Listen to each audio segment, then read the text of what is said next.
Welcome to the Juvenile podcast. The purpose of this podcast is to help students trying to break into the creative industry by sharing stories of other students that have done so already. Today, we have Julie Garcia and Julie Fiore. Both of them are multicultural and first-generation college students that have experience with Dungeons & Dragons and cosplay.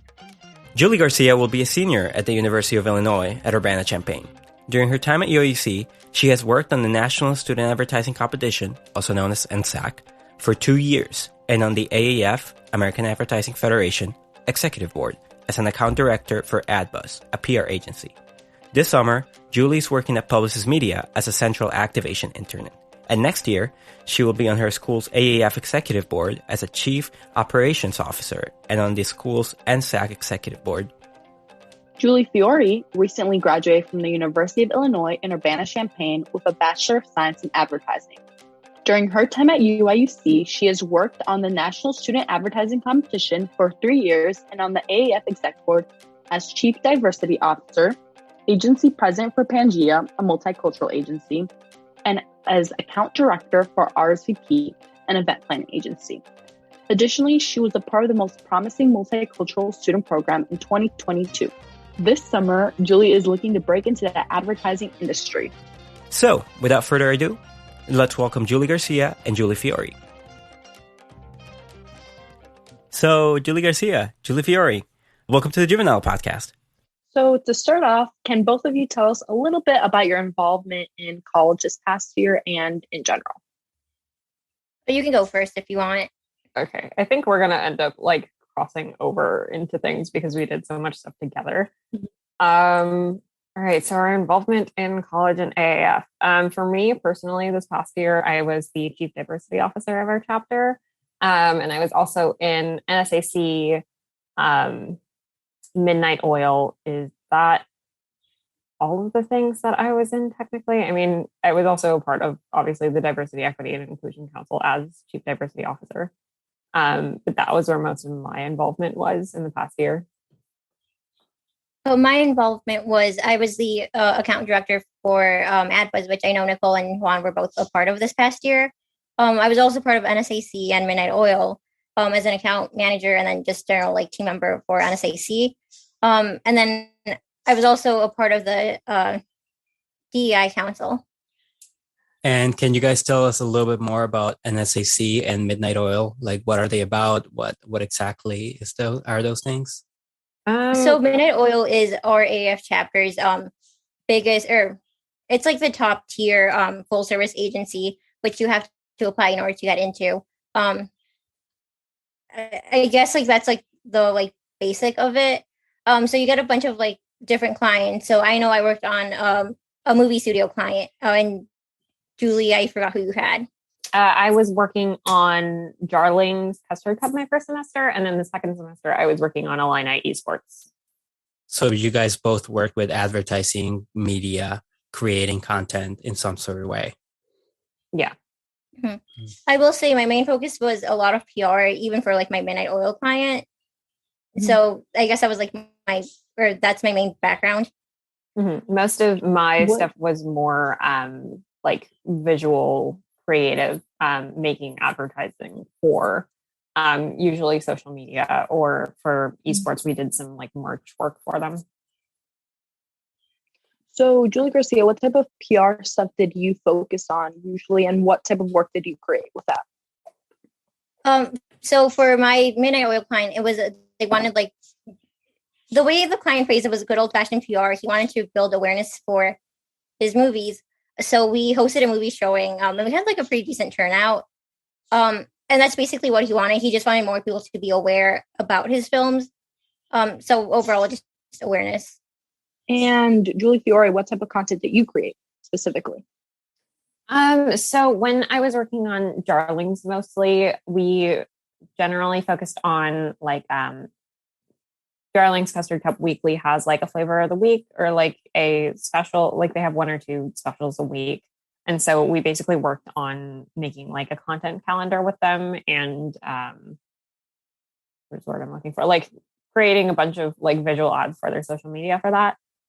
Illini Esports, we were kind of helping with promoting some events, and then also working on some merch designs towards later in the semester. Yeah. And how did you guys initially get into that graphic design and PR kind of stuff? How did you feel going into it? I feel like Julie Fiore should start because like she led me to a lot of this. So like, it's like intertwined. So I feel like you should start first for like the sake of like, yeah. I feel like we should also bring up that we've been like close friends since high school. We met in middle school, I think. But like we got to be really close friends in high school and then like ended up in the same path together. But how I got here is I feel like I give this pitch every time I'm in an interview, but I started off actually thinking I was going to be a graphic designer because I have more of like a visual art, like illustration background hobbies wise. And then I got to AAF my freshman year. Luckily I knew I wanted to do like graphic design and stuff through advertising. And then I got there and I was a graphic designer on Pangea for Illini boxing. And I discovered I'm really bad at graphic design and I hate it. I'm really bad at it and I don't enjoy doing it. It is just not where I thrive. And then I decided, you know what, next semester I'm going to try account management. And I loved doing it and I've been doing it ever since. So from Pangea, I went on to get involved in as many places that I could in account management through AAF. Which is great because I feel like the longer I went in like doing account stuff, the less people wanted to do it. And I was like, that's great, give it to me. Like for my capstone, I was the only person who wanted to do account director for that. And I was like, great, I'll do it. I love it. And how did you feel with all that responsibility, right? Coming in as a graphic designer and then going into management, account management. Like, I feel like as students, it can be kind of hard at some points to take a new role where you have a lot more responsibility. How was that for you? I mean, I feel like I got very used to being sort of in a leadership position. When I was in high school, I was in leadership positions for a lot of choir stuff, actually. Because I did like choir and musical and stuff, and I was in a lot of leadership positions there. And so it was a fairly simple transition. I feel like account management is something you learn best by doing. It's not a really easy thing to teach. And so like, and I think a lot of advertising is you just have to get thrown in the deep end and get involved in whatever you can. And if you don't know how to do it, you will learn. Like whether or not you like it, you'll learn. Especially getting involved in like Midnight Oil and NSAC. And for me, I applied to exec board my sophomore year and got accepted. And so because of like there were people studying abroad and they needed people to cover their spot. And so I was just like, yeah, I'll try. Why not? And I like by far was not the person most suited to the task, but like I figured it out eventually. Right. You get thrown in, you figure it out. So Julie Garcia, how did you get involved? Because you mentioned that Julie Fiore got you into it. So I was actually originally, before I started applying to colleges, going to be a criminology major, but I was always like, oh, I like all these things. Like, I wish I could do this for like a job. And then Julie Fiore was like, that's just advertising, right? Like you could just do that. And so I was like, oh my God, I didn't know this was a thing. And so that's how I got into advertising. But then I actually didn't attend my freshman year at U of I. I went to a different university as an advertising major. But then once I got there, they didn't have all the things like I wanted in like that program. And so I was like, I'm transferring. What should I do, to like get involved and whatnot? And which Julie Fiore suggested, oh, you should join an AAF and do all these things. And then I joined AdBuzz my first sophomore year there. And the leaders that year were like amazing. And I was like, I love them. They're great. I want to do all these things. And then second semester, they needed more account managers. And I was like, okay, if like there's someone else volunteering, I'll do it.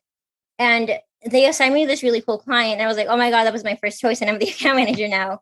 What do I do? And so like they helped me obviously, but and they made sure I like wasn't drowning in like work. But that's really how I got into like my first like management position. And then after that, I applied my junior year for exec and I got the AdBuzz position. No way. Congratulations to both of you, actually. that was pretty early on, like getting an exec position. Right. Thank you. And now, Julie Garcia, I see that you are going into a publicist internship this summer. Like, I imagine a lot of that leadership has led you to this point. Yeah. I would like to like thank, like everyone who like helped me get to this point, just because like it's a great position. Like I went in being sort of like, oh no, like this is a lot. But like Julie Fiore mentioned, you just kind of have to like go off the deep end. And that's what a lot of it is. They're just like, okay, like don't worry, like you'll figure it out. Like it's okay, ask questions. So that's been fun so far. I've only been there for like a week, but they've all been super helpful. How long? You just mentioned it was a week, but how has it been going so far? What type of tasks have you been having to do, especially because it's only been a week so far? So they've had me sit in on a lot of like meetings and like reports, just because I think the quarter is closing. So it's a lot of like, okay, we need to make sure all of these accounts are adding up. It's actually a media internship, but the way they describe it is it's a lot of like project managing. So making sure, like, oh, Leo Burnett has like all these things like actually going through, or like the accounts for this agency are actually adding up, and like the media is being like done correctly. So that's a lot of like what they're training me to do right now. And they've introduced me to like their programs and whatnot. So has it been a lot of mostly group work or individual work? It's been a lot of like, I'm trying to think of like how to describe it. It's been a lot of like individual work, but like there's a lot of group meetings where I'll just sit in. And like if I have any questions, I'm allowed to be like, oh, hey, like what do you mean? Especially because for some reason media people love abbreviations. So it's like, obviously I'm assuming you guys know what a KPI is, but it's like, oh, do this with the KPIs, or like the Hawk team, which is the hands on keyboard, which is like I think I don't remember what it refers to, but like they have all these abbreviations. So they're like, hey, like we talk like this. So if like you have any questions, like make sure to ask us, or like send a message to one of us and we'll be like, oh yeah, this is what this means, or this is what an IO means. At this point, you just have to make a whole cheat sheet of just abbreviations. I actually have one right now. Hold on. Oh my god. I have like that's amazing. What this means. That's so funny.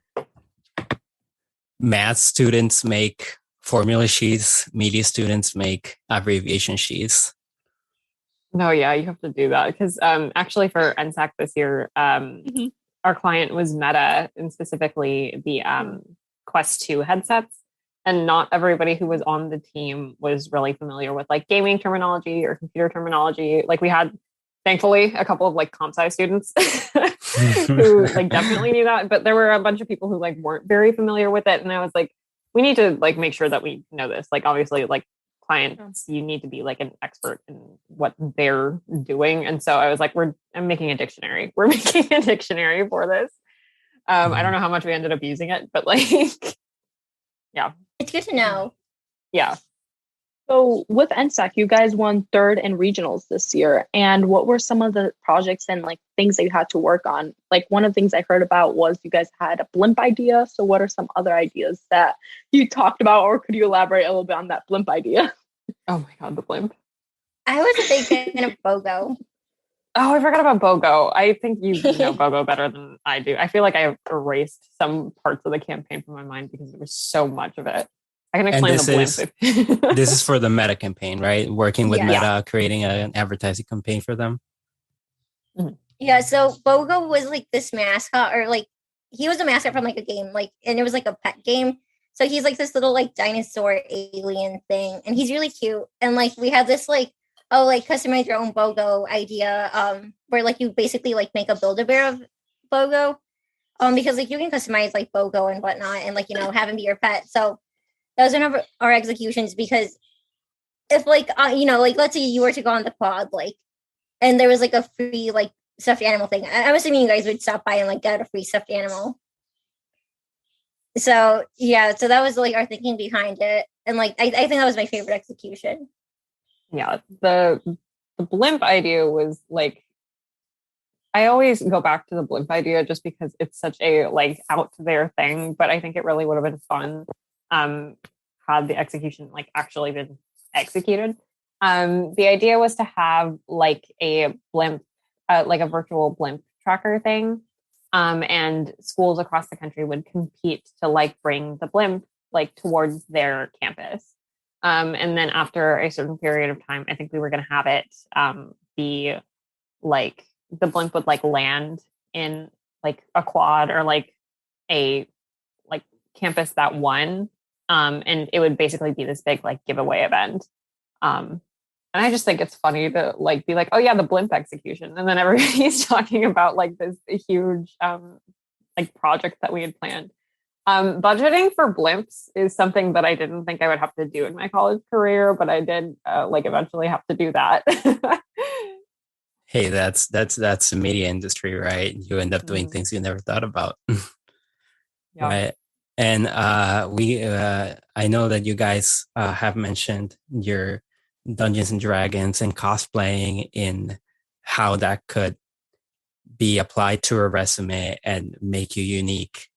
Could you guys talk a little bit about that? How has your own personal interests, how have they influenced your professional careers? Honestly, I think the biggest thing, it gives you talking points in the interview. Just because, so for my internship, they had me fill out this like, oh, get to know me thing. And I listed Bob's Burgers as like one of my favorite things. And like the whole team got so excited about it. And like for 30 minutes, we just talked about like, oh, this is my favorite Bob's Burgers episode. Or, like, have you seen the movie yet? Like, this is my favorite character. So that was like really nice. So like, it just gives you like a connection, if that makes any sense. Mm-hmm. Yeah. I have like, so I have my cosplay and my tabletop and Dungeons and Dragons stuff on my resume, both in my interest section and as like work that I've done. So obviously I was chief diversity officer last year. So like diversity, equity, and inclusion is really important to me. And the way I really got involved in tabletop is I had been playing Dungeons and Dragons since freshman year of college.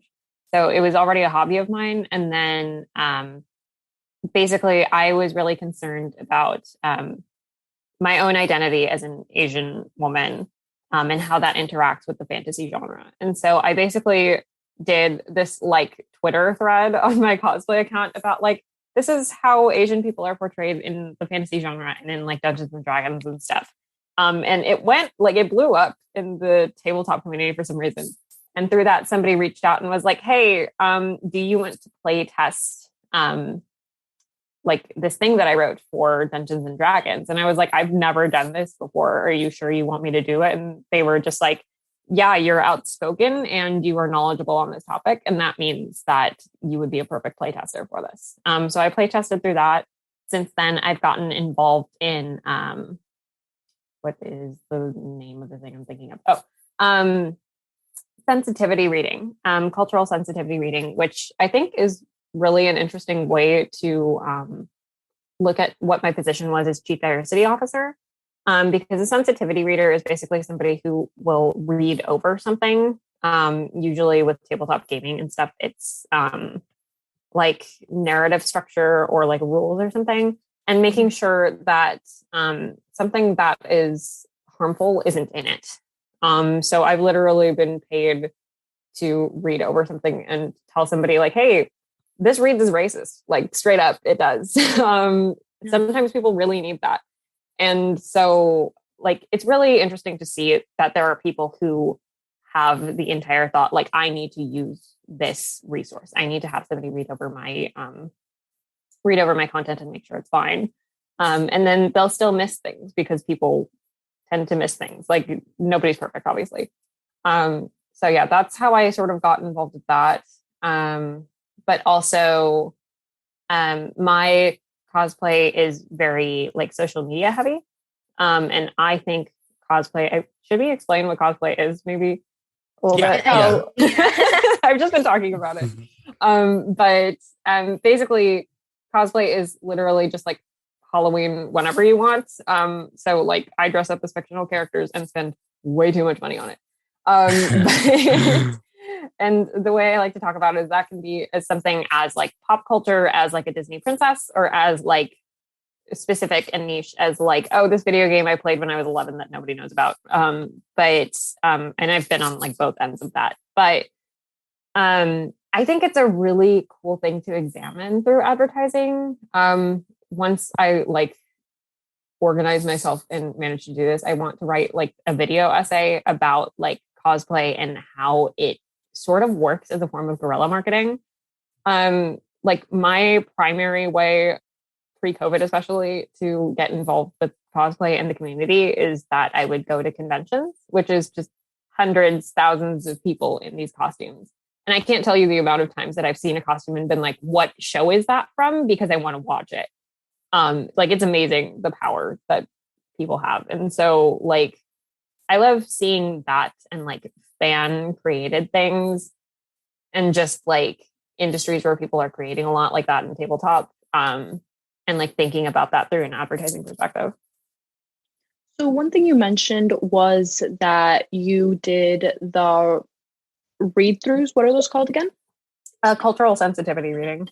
The cultural sensitivity readings. And you were also a chief diversity officer. So what are different ways that you saw diversity and multiculturalism resources for you guys, especially because both of you are first generation students and multicultural students? I mean, for me, a lot of my role as chief diversity officer, it's a very new role in AAF as like a named exec board role, because I was there for the first year that we had our DEI council, but it wasn't led by a chief diversity officer yet. It was just led by a student who had been like very involved in diversity efforts. And so a lot of the resources we have to actually like sort of make for ourselves. I tried to run workshops and sort of provide like education and guidance to diverse students, but also personally, I was part of the Most Promising Multicultural Students program, which is available to seniors. And I was largely responsible for sort of organizing between the students who wanted to apply and Steve Hall, who's like, we need his nomination to be able to apply to MPMS. And there were also other programs. There was MAPE, and then the Publicis Multicultural Talent Pipeline.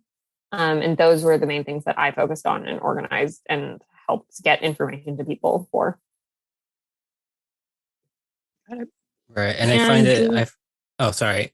I just want to say, like, closing on that note, like, I think it's really interesting how both your experience, like your personal experience and your personal, like, outspoken personality led you to, and your involvement in AAF, a more professional involvement, led you to this sensitivity rating job, right? I think it's really interesting how those two things, and it showcases how important it is to still pursue a personal passion, and not just focus on professionalism all the time. Okay. Julie Garcia, have you had any diversity, different resources that you found that were really helpful for you? Or was it pretty much similar where you had to create a lot of your own resources? I think, well, it helped having the other Julie around because I could just be like, oh, like, what do I do for this? But also, I'm a big fan of Coffee at a Distance, just because, like, it gives you so many resources. There's, like, an internship application page where it's just like, oh, these are all the internships that we are aware of right now. And they also, like, have this, like, coffee chat thing where, like, they'll pair you, or you can, like, choose a mentor and, like, be like, hey, can we, like, have a virtual, like, one-on-one meeting and, like, you know, talk about this, or, like, I have questions about that. And so, actually, funnily enough, going back to Julie's point about like connecting it to connecting your interest to advertising, I had someone tell me something like that when I think my sophomore year, when I first like started doing Coffee at a Distance. And she told me that she like did like salmon tagging or something like that, where like she would track salmon during the summers. And so first, I forgot what campaign it was, but like they were like, we need someone who is like comfortable around salmon and like knows a lot about salmon. And she was like, oh wait, like I know a lot about salmon, like I'm comfortable around them. And so she got that she got promoted to like be a campaign manager or something like that. So connecting that, sometimes like that knowledge can be helpful. Like, like some company might be like, oh, like actually we're looking for people who know about cosplay, or like, this certain, that reminds me, my internship is having like this thing about like fandom, and they were looking for people. So that's another thing. Like, you never know when like your interests are going to like come or be useful. It happened actually in the Meta campaign too, when we were looking for influencers, because we didn't want somebody who like everybody knew for everything. And so I was like, I know anime voice actors. I think that would work. Or there were a couple of influencers we were considering back and forth that were cosplayers too. But also like on Coffee at a Distance and We Are Next. I know we kind of talked about it. Julie Garcia brought it up earlier about having like leaders in positions that are like really helpful. I think mentorship is really important. I had a mentor through AAF Nationals the past 2-3 years, I believe. And it was really important to me to have a mentor that also cared about like diversity resources. And also like us just talking to each other is really important, and having communities sort of within a really big group like AAF, which is why I really wanted to try and push the DEI Council to sort of work the way an employee resource group works, where the focus is on like creating community and like making sure that people felt comfortable talking about things that would maybe make people uncomfortable. Like, luckily, it didn't really have to happen very often. But if there was ever a case of like, hey, this person is making me uncomfortable and they're another AAF member and I don't know how to bring that up, I wanted that to be a space where people could do that. But also with like mentorship, like a lot of the reason I think I really thrived as an account manager, like my first year, and then my sophomore year too, is that the president of Pangea was like really good about like making sure I knew what I was doing. My freshman year, that was Hitomi Nakamura. And then my sophomore year, it was Indira Midha. And like, I still keep in contact with them when I can. And just like having a sort of like unofficial mentor in those spaces is like really important, I think.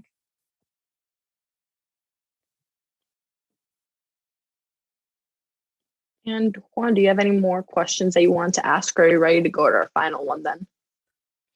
No, I think you guys covered your own personal um, hobbies and how those affected your professional life. I think that was great. But yeah, no, I think we can move on to our final question now. Great. Well, thank you so much again for being willing to interview. I know that it's rough, especially during the summer, having to wake up a little bit earlier on the weekends and stuff.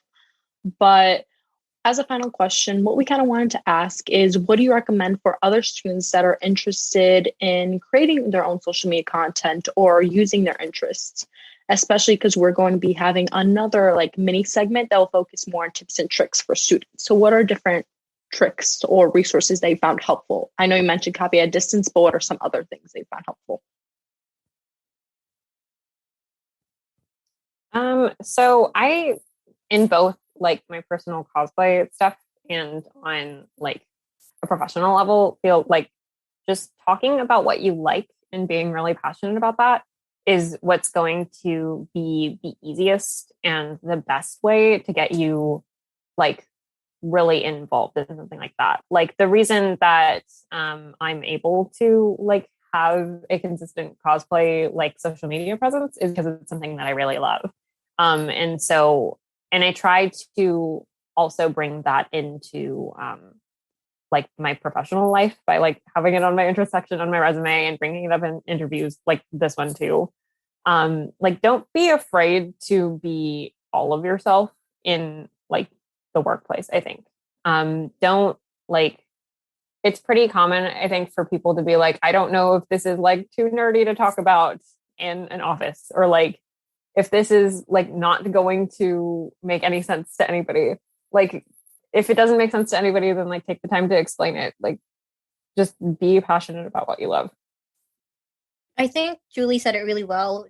this sounds really cheesy, but like don't be afraid to be yourself. Just because like the other thing that I think people should know is like a lot of times interviews also like see how good of a cultural fit you'll be for the agency or job. Just because if you're not going to clash well with like everyone else there, then like that's not going to be a good time for anyone else or like you. So you'll find your own people eventually, if that makes any sense. Just because like these people like want to hire you, so they want to see if you're a good fit. So even if like you're qualified, sometimes like they won't see you're a good fit, unfortunately. So like just be yourself. All right. Well, thank you so much for letting us interview you guys again. And anything else, Juan, that you wanted to mention? No, I think that was great. Anything you guys want to plug? Oh yeah, especially like your accounts or Twitters or Instagrams or anything like that, because then we can put in description and anything. Yeah, I personally try to keep my cosplay stuff separate just because I don't put my real name on there. But okay. That's fine. Got it. Great. I don't post a lot, unfortunately, so. Well, perfect. It's okay. We'll just put you guys in your LinkedIn's then. Yeah. And then there's my like personal social media is fine too. Got it. Okay. Thank you for listening to our podcast. If you like what you heard, check out our parents' company Instagram at Breaking and Entering Pod for more information on our guests and more content. That is at Breaking and Entering Pod, all in one word. If you're interested in breaking into the advertising industry, check out another one of our podcasts, Breaking and Entering, to get the best resources and tips from professionals in the industry. This was the Juvenile podcast, and we'll see you next time.